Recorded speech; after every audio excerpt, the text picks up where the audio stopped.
Welcome to the deep dive.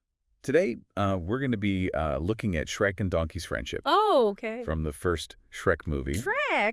And we're going to be using the original movie script as our source material. Okay.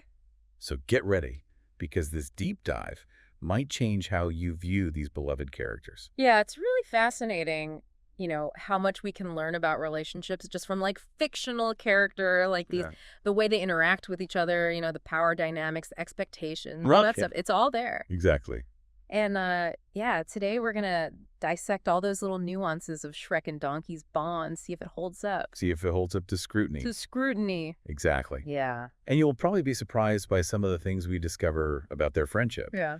From Donkey's constant talking to Shrek's gruff exterior. Mm-hmm.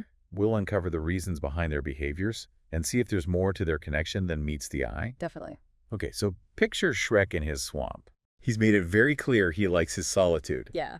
Then along comes Donkey full of pep, and assuming they're instant BFFs. Yeah, just like classic Donkey. Classic Donkey. Right. But Shrek's reaction is pretty extreme. I mean, it's not even just like setting boundaries. It's straight up hostility. Yeah. Roaring at him, threatening to make him into a suit. He even makes Donkey sleep outside. And what's crazy is that Donkey seems completely oblivious. Right. Yeah. He just keeps going. He just keeps chattering, singing. He even tries to barge into Shrek's house. Barge right in. Yeah. Which is exactly where that power imbalance comes in. Yeah. Shrek, big and intimidating, literally dictates every interaction. Yeah. Meanwhile, Donkey's just eager to please, hoping for any crumb of acceptance. Yeah. And then there's the onion analogy. Oh, yeah. Shrek's trying to explain that he's got layers, right, trying to be a little vulnerable, and Donkey just doesn't get it. He misinterprets the whole thing. He talks about onions making you cry. It just highlights this communication gap and the fact that Shrek's not exactly the best at explaining himself. Right. In a way that Donkey can understand. Exactly. Yeah. And then their journey to rescue Fiona. Oh, boy. Honestly, it just turns into a Shrek-induced obstacle course of Donkey's worst nightmares. Yeah, you're not kidding. Think about that rickety bridge over lava. Oh, gosh. Donkey's clearly terrified, and what does Shrek do? Yeah. Bounces it. Just to mess with him. Just to mess with him. Yeah. He even says that he doesn't have time for this. Right. And it's not just playing pranks. Right. They reach the Dragon's Keeper. Yeah. Shrek sends Donkey off to look for stairs, knowing full well there's a fire-breathing dragon lurking around. It's almost strategic, he needs a distraction while he rescues Fiona. Right. And Donkey kind of just fits that bill. Exactly. Yeah. And then there's the whole near-forced romantic encounter Donkey has with the dragon while Shrek's busy with Fiona. Yeah. You would think that would be the time that you really need your friend. Shrek doesn't even notice. No. Let alone care. He's completely oblivious to it all. He's so consumed with his own mission. Yeah. Get his swamp back. And let's not forget the constant barrage of insults. Oh, yeah. Dense, irritating, miniature beast of burden. Ah. These aren't exactly terms of endearment. No, not really. It's a pattern of just belittling and disrespect. Yeah. It's not just playful teasing. It's this idea that Shrek's the smart one. Yeah. He's the leader. And Donkey's just there to follow his lead and take his abuse. It's the abuse, yeah. It really makes you wonder, is this really a friendship? Or is Donkey just a convenient sidekick that Shrek uses for his own benefit? Yeah, that's the question, isn't it? I mean, we see those flashes of warmth, right. Those moments where Shrek kind of lets his guard down, but it's always overshadowed by this pattern of disregard, almost deliberate cruelty towards Donkey. Yeah. It's a dynamic that honestly raises some serious red flags. That's where we'll leave things for now. Join us in part 2 as we explore whether Shrek's behavior improves in the sequels. Okay. And what this complex dynamic might reveal about both characters. Cool. Welcome back to our deep dive into the Shrek and Donkey saga. We left off with some pretty damning evidence of Shrek's less than stellar treatment of his supposed best friend. Yeah. So the question is, does this pattern continue in Shrek 2? Well, Shrek and Fiona are newlyweds, and Donkey, bless his heart, tags along on their honeymoon. You'd think Shrek would be in a good mood, mellowed out by love and all. Right. But spoiler alert, some things never change. Right from the start, we see those familiar patterns resurfacing. Yeah. That scene in the carriage with Shrek trying to have a romantic moment with Fiona. Oh, yeah. Donkey just won't stop talking, singing, asking questions. Oh, my God. It's like he's completely oblivious to the mood. And Shrek's reaction. Yeah. It's not exactly honeymoon phase Shrek. Right. He literally tells Donkey to zip it, and not in a gentle way. It's that same forceful, dominant energy we saw in the first movie. It's almost like Donkey represents everything Shrek is trying to leave behind. Right, yeah. Like chaos noise, emotional neediness. Yeah. He wants to build this perfect life with Fiona. Right. And Donkey is a constant reminder of the messy, unpredictable world that he's trying to escape. But here's where it gets interesting. Yeah. While Shrek is still his usual gruff self, Yeah. we also see these tiny glimpses of effort.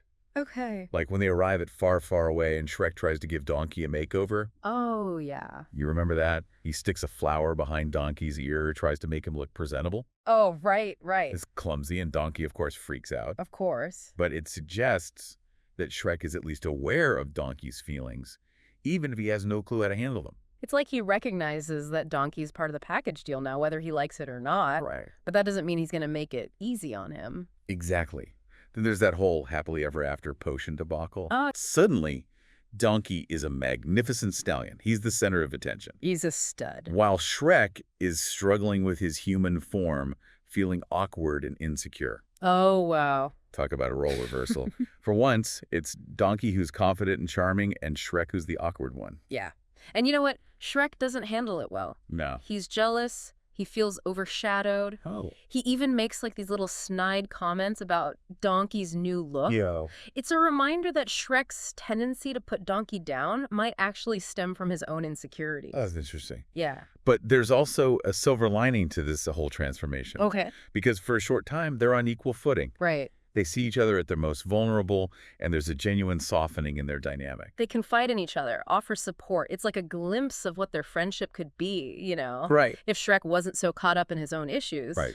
But of course, the spell wears off. Yeah. They're back to Ogre and Donkey, and the old patterns start to creep back in. It's like those moments of genuine connection are just a tease. Yeah. A reminder of what they're missing, because Shrek can't let go of his need to be in control. Right. To be the dominant one. Be the dominant one. Yeah. And that takes us to Shrek the Third, which throws a whole new wrench into their messed up dynamic. Oh, boy. But we'll have to save that for part 3. Welcome back to the deep dive. We've been meticulously unpacking Shrek and Donkey's so-called friendship. And let's just say Shrek's track record hasn't been great. Now, in Shrek the Third, things get really interesting. Okay. Shrek's facing fatherhood and the possibility of becoming king. Yeah. You'd think he'd need his friends more than ever, right? You would think, right. But that's not exactly Shrek's style, is it? No, not really. He's not really one to like lean on others. Right. In fact, when faced with all this pressure, his instinct is to just push people away, especially Donkey. Yeah, and it's not just a little grumbling. No. He really unleashes on Donkey, Yeah. blaming him for things that aren't even his fault, shutting down any attempt at support. Yeah, remember when Donkey tries to offer some like fatherly advice Oh, yeah. based on his experience with the Dronkies? Oh, yeah. Shrek basically tells him to butt out. Yeah. It's like Donkey's genuine attempts at empathy are just irritating to him. Right. Which honestly is like a recurring theme in their dynamic. He does. Shrek can't handle any kind of like emotional vulnerability, Right. least of all from Donkey. Yeah, but here's the thing. Okay. Donkey is not the pushover he used to be. Oh. He actually starts to push back and call Shrek out on his behavior. Really? Like, during that argument on the ship, Donkey tells him straight up, stop being such a grump. Oh, wow. A sign of growth, for sure. Yeah. Donkey's not afraid to speak his mind, Good for him. even if it means risking Shrek's wrath. Yeah. You know, he's finally realizing that he deserves to be treated with respect, Yeah. even if Shrek doesn't always agree. But it also highlights, like, the fundamental tension in their relationship. Yeah. You know, Shrek deep down is terrified of change, Uh-huh. of responsibility. Right. And Donkey, with his constant chatter and neediness, represents everything Shrek's trying to avoid, Makes sense. which leads to that blow up in the woods. Oh, yeah. It's like all of Shrek's pent-up frustration Yeah. just explodes, and Donkey becomes the target. He Yeah. accuses Donkey of not understanding, of not being there for him. Yeah. It's heartbreaking to watch. It really is, because Donkey, despite everything, has always been there for Shrek. Yes. But this time it feels like the friendship might actually break. Yeah. Like Donkey's finally hit his limit. But then something amazing happens. What? After all that anger and hurt, they have a real conversation. Oh. Shrek finally lets his guard down and admits his fears. Wow. And Donkey, true to form, forgives him. It's a turning point. For once, they're not just ogre and sidekick. Right. They're two flawed individuals trying to figure things out. Yeah. And from that point on, you see a shift. Okay. There's more respect, more understanding. That's good. And it culminates in that final battle with Prince Charming. Oh, yeah. Donkey, along with Puss in Boots, rallies the entire kingdom to help Shrek. Wow. He's not just following orders. He's a leader showing bravery and initiative that Shrek himself never expected. Good for Donkey. And Shrek sees it. Yeah. He finally acknowledges Donkey's worth. Right. Not just as a comic relief sidekick, but as a genuine friend. He even says, I don't know what I'd do without you.